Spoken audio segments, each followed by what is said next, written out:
Hello and a very good afternoon. Welcome to ELITETV. You're watching top headlines at this hour. I'm Amrita. Let's start. Manipur's agricultural backbone is rapidly deteriorating under the weight of the ongoing ethnic conflict, threatening food security and economic stability across the state. Once a reliable source of livelihood for over 60% of the population, farming has come to a near standstill since violence broke out between the Meitei and the Kuki communities in May 2023. Large tracts of fertile land now lie abandoned. In districts like Churchandpur, entire villages have been cut off from their fields, caught in the buffer zones to remain too dangerous to cross. Villagers in places like Ujung Makong, home to around 30 families, collectively own more than 50 hectares of farmland, none of it in currently use. What were once productive fields now serve as tense, disputed zones lined with barricades instead of crop rows.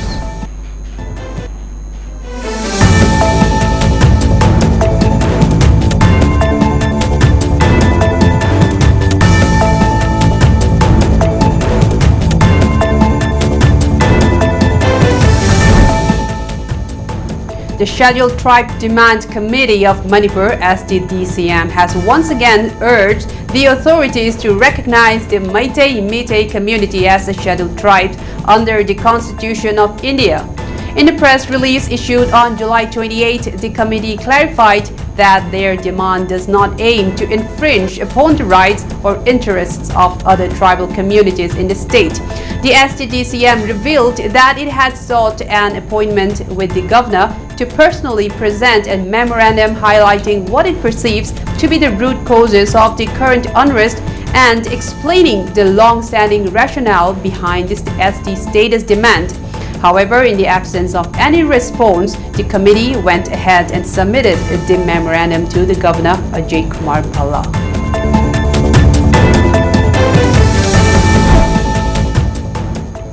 The Manipur High Court has issued a final one-month extension to the National Investigation Agency, the NIA, to file a charge sheet in the Duribam killings case, warning that any further delay will be taken seriously.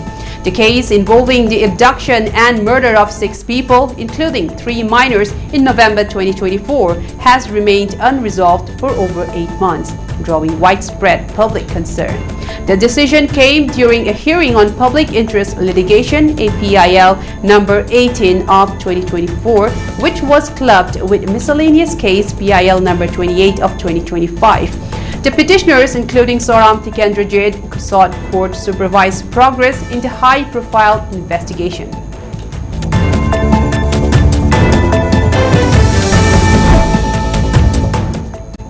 Assam's Health, Family Welfare and Irrigation Minister Ashok Singhal distributed land title certificates to 2,145 families under the Forest Rights Act across 4 areas of Bishwanath district on Monday, July 28.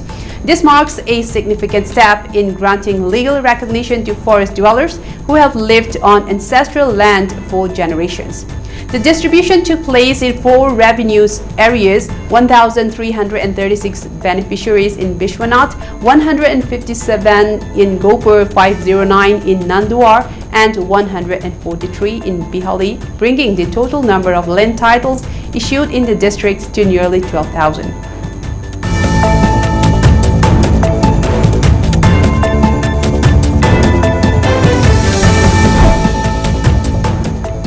Tripura police seized cannabis valued at over Rs 1 crore in 2 separate operations in Sepahijala district early Tuesday, arresting 1 person and recovering a major cache from a forested area. According to Sonamora police station, officer in charge Tapas Das, the first operation led to the arrest of Indra Kumar Debbarma, from whom police recovered cannabis worth Rs 28 lakhs. In a separate operation conducted in the early hours in Dhanirampur's dense forest, police found 386 kilograms of dry cannabis packed in 9 plastic drums. The consignment, discovered abandoned and unclaimed, was seized following legal procedures.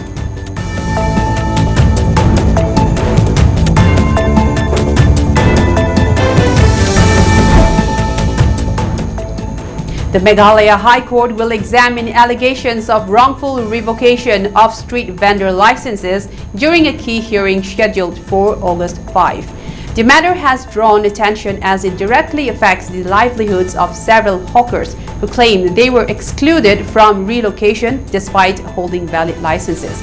The court is set to review not only the issue of allegedly cancelled licenses but also broader concerns related to vendor relocation, management of public vending zones, and the eviction of unlicensed sellers.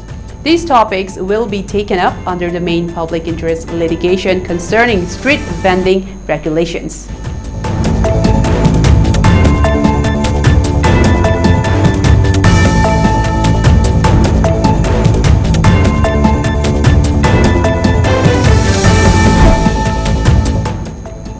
The Meghalaya Cricket Association has unveiled a 25-member shortlist for its senior women's cricket team, which will participate in the BCCI domestic tournaments for the 2025-26 season.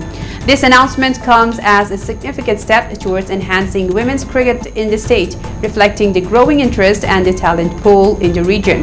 The selection committee based their choices on the players' performances in the recent trial matches, as well as their achievements during the 2024-25 and 2023-24 seasons.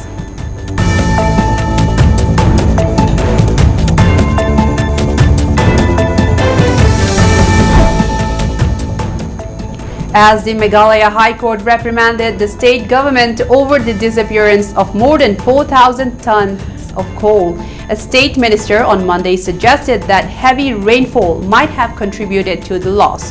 The High Court has directed the government to take action against officials responsible for the coal vanishing under their watch. Speaking to reporters, Excise Minister Kerman Shilla said, "Meghalaya receives the highest rainfall. You never know. Because of rain, the coal might have swept away. Chances are very high." The court on July 25 had questioned the state over the missing coal from Rajaju and Diengang villages and asked for those involved in the illegal lifting of coal to be identified.